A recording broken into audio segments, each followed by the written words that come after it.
சாத்விக் கார்த்திகேயன். நான் வந்து இப்போ 12வது வகுப்பு படிக்கிறேன் அமலோபாவம் பள்ளியில். நான் இப்போதைக்கு 2 கண்டுபிடிப்பு கண்டுபிடிச்சிருக்கேன்.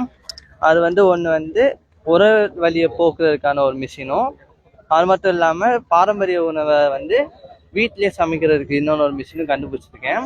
அதுக்கு வந்து நான் முதலமைச்சர்கிட்ட ஆசீர்வாதம் வாங்கிட்டு அவர்கிட்ட ஒரு கோரிக்கையும் வச்சிருக்கேன்.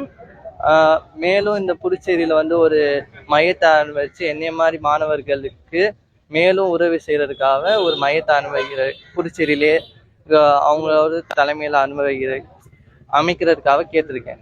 இதான் நான் இப்போ வச்சிருக்க கோரிக்கை. நான் வந்து இப்போ கேட்டலிஸ்ட் கிளப்னு ஒன்று ஆரம்பிச்சிருக்கேன், இன்னோவேஷன் கிளப்.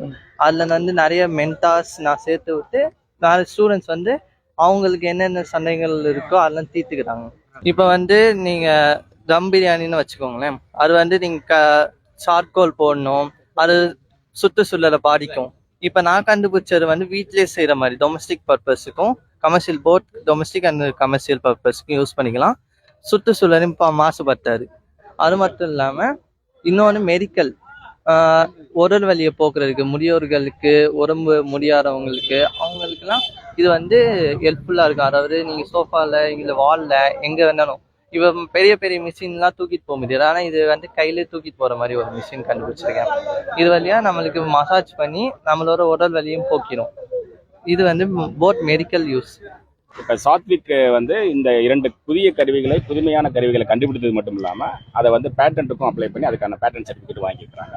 இப்போ இந்த மாதிரியான கண்டுபிடிப்புகள் அன்றாட மக்களுடைய பிரச்சனைகளை தீர்வு கொடுக்கும் விதமாக இந்த கருவி அமைந்திருக்கிறது ஒரு சிறப்பு.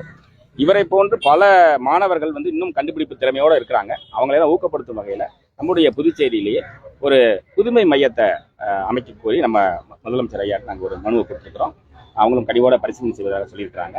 இந்த புதுமை கண்டுபிடிப்புகள் மூலமாக இளைஞர்களுக்கு ஒரு வேலை வாய்ப்பும் அமையும். ஏன்னா இந்த புதுமையான கருவியை கண்டுபிடிச்சது மட்டும் இல்லாமல் அது சார்ந்த தொழிற்சாலைகள் புதுச்சேரிக்கு வருவதற்கான வாய்ப்பு இருக்குது. அப்போ வெறுமனே நம்ம ஒரு துறையுமே மட்டுமே ஒரு வருவாய்க்காக நம்பி இருக்காம புதிய தொழிற்சாலைகள், நேரடி மற்றும் மறைமுக வேலை வாய்ப்புகளுக்கு இந்த புதுமை கண்டுபிடிப்புகள் உதவியாக இருக்கும். இந்த இன்னோவேஷன் போரத்தில் முனைவர் படிப்பு படித்தவங்க, விஞ்ஞானிகள், அரசு அதிகாரிகள் எல்லாருமே ஒரு மெம்பர்களாக இருக்கும். புதுச்சேரியில் திறமை இருக்குது, நிறைய இளைஞர்கள்ட்ட மாணவர்கள்ட்ட திறமை இருக்குது. அந்த திறமையை வெளிக்கொணரும் விதமாக எங்களுடைய பணிகள் இருக்குன்னு தெரியும்.